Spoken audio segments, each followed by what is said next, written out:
They call Rwanda the land of 1,000 hills, and it's easy to see why. We arrive in the capital city of Kigali and immediately begin our trek to Rwanda, a town near a range of volcanoes along the Ugandan border. The team notices several things. First, the people. It doesn't take you long to pull out of the airport and realize that there's so many, almost everybody in Rwanda has a purpose. They're walking with a purpose. There's something that they're doing. They're trying to be productive. And that's inspiring, I think, to anybody that comes here. And they notice the lush tropical land. On the hillsides are garden plots, the soil worked by hand. You can see corn and sugarcane and other vegetables growing in the equatorial heat, and banana trees as far as the eye can see. After days in the deserts of northern Kenya, this change in scenery is dramatic. We're taken up a mountain road to a church where the team is greeted by prayer and music.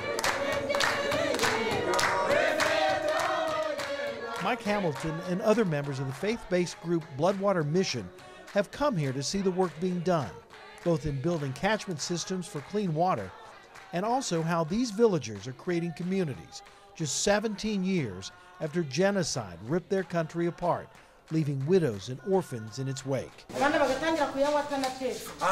our children were drinking They're told the story of the village, how 30 women, despite their differences, worked together and created a community through hard work and faith.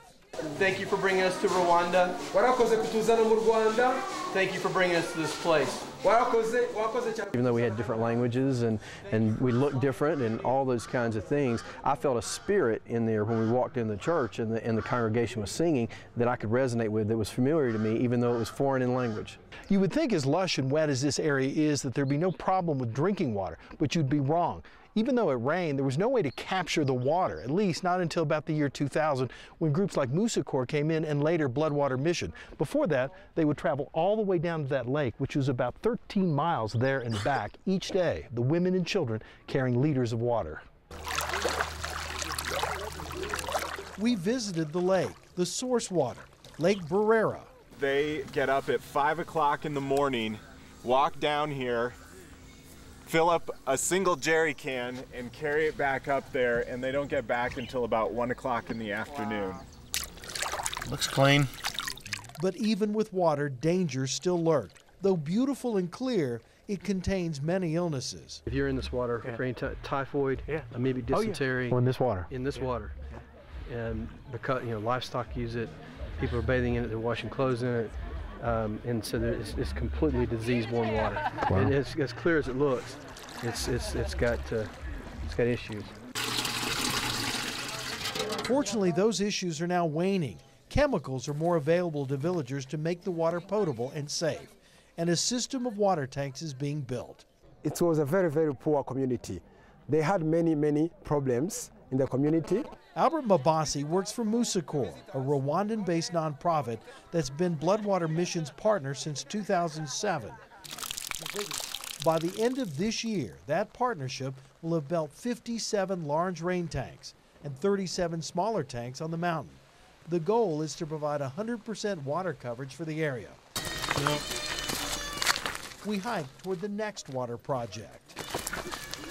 We are making our way to another village where a water project is being performed. And as you can see, it's a steep climb and a long distance for a guy my shape. At the end of our climb, we're asked to carry rocks to the side of the next water tank. It is an occasion for celebration. The team leaves the mountain exhilarated. They've shared an experience that has touched them to their core. I walk away absolutely amazed, and I walk away with probably a greater sense of what community means, a greater sense of what wants and needs mean, and I walk away with a lot more than probably I gave. A lot of people call poverty the long defeat, and in a lot of ways there are struggles and challenges, and it's complex. It's not that simple. But I believe in one person at a time and being able to see the change that happens in one community, and that's worth it. We all feel uplifted by the experience. These people, who by our standards have so little, have given us all more than we expected.